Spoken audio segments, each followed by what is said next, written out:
মেলায় যাই রে, মেলায় যাই রে। এই গানটা শুনলে যেমন মনের মধ্যে আনন্দ হয়, তেমনি মেলায় যাওয়ার কথা মনে হলেই কিন্তু আনন্দে মনটা নেচে ওঠে। আর আজকেও কিন্তু আমি একটা পিঠা মেলায় চলে গিয়েছিলাম।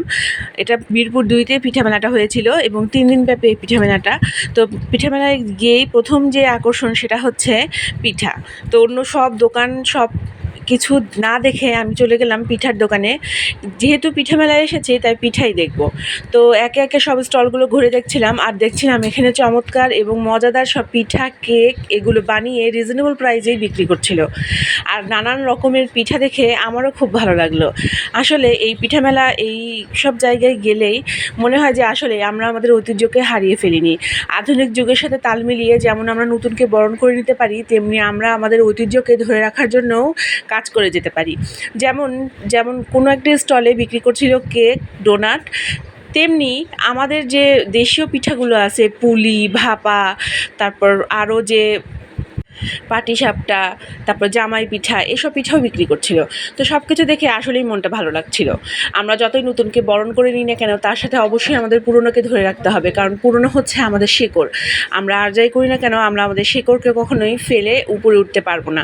আমাদের পুরনো, আমাদের ঐতিহ্য সব কিছুকে ভালোবেসে সব কিছুকে নিয়েই আমাদেরকে এগিয়ে যেতে হবে এবং নতুনকে বরণ করে নিতে হবে।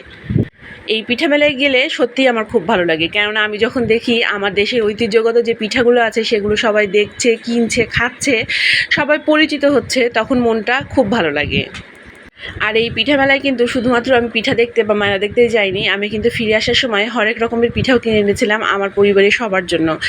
আর তার সাথে যে নতুন কেকগুলো দেখলাম বা নুডলস পাকোড়া, তারপরে আলু পাকন, এগুলোও আমি দেখেছি, এগুলো আমার কাছে নতুন লেগেছে এবং এগুলো আমি কিনে নিয়ে এসেছিলাম। আমি চাই আমার পরিবারের সবাই, বিশেষ করে আমার বাচ্চারা, এই নতুন নতুন জিনিসগুলোর সাথে পরিচিত হোক এবং তার সাথে যে পুরনো যে আমাদের ঐতিহ্যগুলো আছে সেগুলো সম্পর্কেও জানুক। আপনাদের সবার মেলায় যেতে কেমন লাগে আমি জানি, অবশ্যই সবাই উত্তরে বলবেন হ্যাঁ, সবারই ভালো লাগে। আমারও মেলায় যেতে খুব ভালো লাগে। তো আমার আজকের এই মেলার ভিডিওটি আপনাদের কেমন লাগলো আমাকে অবশ্যই জানাবেন। আমি যদিও উত্তরটা জানি, তারপরেও আপনাদের কাছে প্রশ্নটা রেখে গেলাম, কারণ আমি জানি মেলায় যেতে যেহেতু সবার ভালো লাগে, তাই আজকের আমার এই ভিডিওটা কিন্তু সবারই ভালো লাগবে। এই পিঠা মেলায় গিয়ে ড্রিম কেক দেখে আমিও অবাক হয়ে গিয়েছি। এত ছোট্ট একটা পাউচ, একটা বক্সে ড্রিম কেক বিক্রি করছে। আমি দোকানিকে জিজ্ঞেস করেই ফেললাম যে এত ছোট্ট ড্রিম কেক? দোকানি বলল হ্যাঁ, যুগের সাথে তাল মিলিয়ে যাতে সবাই এই ড্রিম কেকটা টেস্ট করতে পারে, তাই ছোট্ট একটি পাউচে আমরা এটার ব্যবস্থা করেছি।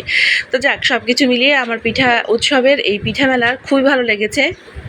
পিঠা মেলায় যাওয়ার আগে যতটা না উৎসাহে আনন্দিত ছিলাম, পিঠা মেলা থেকে ঘুরে আসার পর মনটা আরও ভালো হয়ে গিয়েছে। একঘেয়েমি পরিবেশ থেকে মাঝে মাঝে পরিবর্তন একটু ভালোই লাগে, নিজেকে একটু ভালো অনুভূতি দেয়। তো আজকে এখানেই শেষ করছি। সামনের দিন আবারও হাজির হব নতুন কোনো ভিডিও নিয়ে, নতুন কোনো গল্প নিয়ে। আর সে পর্যন্ত সবাই ভালো থাকবেন আর আমাকে আপনাদের দোয়ায় রাখবেন। আজকে তাহলে আসি, আসসালামু আলাইকুম।